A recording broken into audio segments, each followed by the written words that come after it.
വൈയക്തികമായ കാരണത്തിന്റെ പേരിൽ ഒരുപാട് ആളുകളുമായി നമ്മൾ അകന്നു പോയിട്ടുണ്ടാകും. ഒന്നിച്ച് കച്ചവടം ചെയ്തവർ നിസ്സാര കാര്യത്തിന്റെ പേരിൽ തെറ്റിപ്പിരിയുന്നു. എന്നിട്ട് പറയുന്നു, ഞാൻ അവരോട് പൊറുക്കൂല, ഞാൻ മറക്കൂല. കാരണം ആ ജാതി പാരയാണ് അവൻ എനിക്ക് വെച്ചിട്ടുള്ളത്. സ്വന്തം ബന്ധുവുമായിട്ട് പിണങ്ങിയാണ് കഴിയുന്നത്.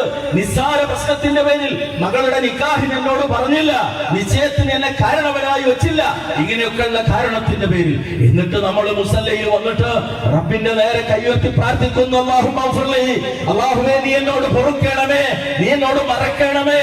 സ്വന്തം സഹോദരനോട് പൊറുക്കാത്ത, സ്വന്തം അളിയനോട് പൊറുക്കാത്ത, സ്വന്തം അയൽവാസിയോട് പൊറുക്കാത്ത നമ്മൾ പറയുന്നു റബ്ബേ പൊറുക്കണമേ എന്ന്.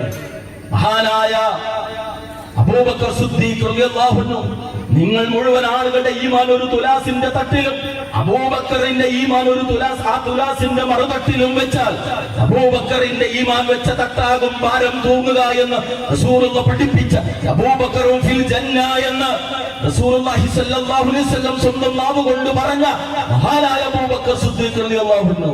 നമുക്കറിയാം ചരിത്രം. സ്വന്തം മകൾ ആയിഷ റളിയല്ലാഹു അൻഹാക്കെതിരെ അപവാദ പ്രചരണം നടന്നപ്പോ ആ അപവാദ പ്രചരണത്തിൽ പങ്കാളിയായ മിസ്തഹ് എന്ന സ്വന്തം കുടുംബത്തിൽപ്പെട്ട സാധുവായ മനുഷ്യൻ, താൻ സഹായം നൽകുന്ന മിസ്തഹ് അതിൽ പങ്കാളിയായി എന്നറിഞ്ഞപ്പോ മേലിൽ ഞാൻ മിസ്തഹിന് സഹായം നൽകില്ല എന്ന് പ്രഖ്യാപിച്ചപ്പോഴാണ് സൂറത്തുൻ നൂറിലെ ആയത്ത് അല്ലാഹു ഇറക്കിയത്.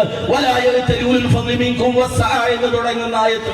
നിങ്ങളിൽ റബ്ബിന്റെ സൗഭാഗ്യവും റബ്ബിൽ നിന്നുള്ള വിഭവങ്ങളും ലഭിച്ച ആളുകൾ അഗതികൾക്കും അതുപോലെ തന്നെ അനാഥർക്കും അതുപോലെ മുഹാജിറുകൾക്കും ഒക്കെ കൊടുക്കുന്ന സഹായം നിർത്തരുത് കേട്ടോ എന്ന് പറഞ്ഞ ശേഷം ആയത്തിന്റെ അവസാനത്തിൽ അതൊരു ചോദ്യം ചോദിക്കാൻ, അലാ തുഹിബ്ബൂന അയ്യഗ്ഫിറല്ലാഹു ലക്കും, അല്ലാഹു നിങ്ങൾക്ക് പുറത്തു തരാൻ നിങ്ങൾ ഇഷ്ടപ്പെടുന്നില്ലേ?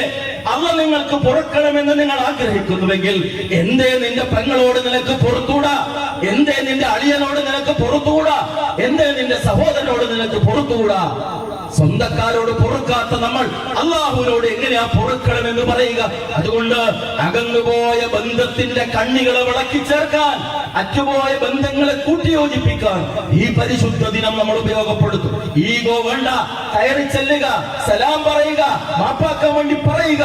എങ്കിലേ ഇബ്രാഹിം അലൈഹിസ്സലാമിന്റെ ജീവിത പാഠം നമ്മളെ സ്വാധീനിച്ചിട്ടുള്ളൂ എന്ന് നമുക്ക് പറയാൻ സാധിക്കും.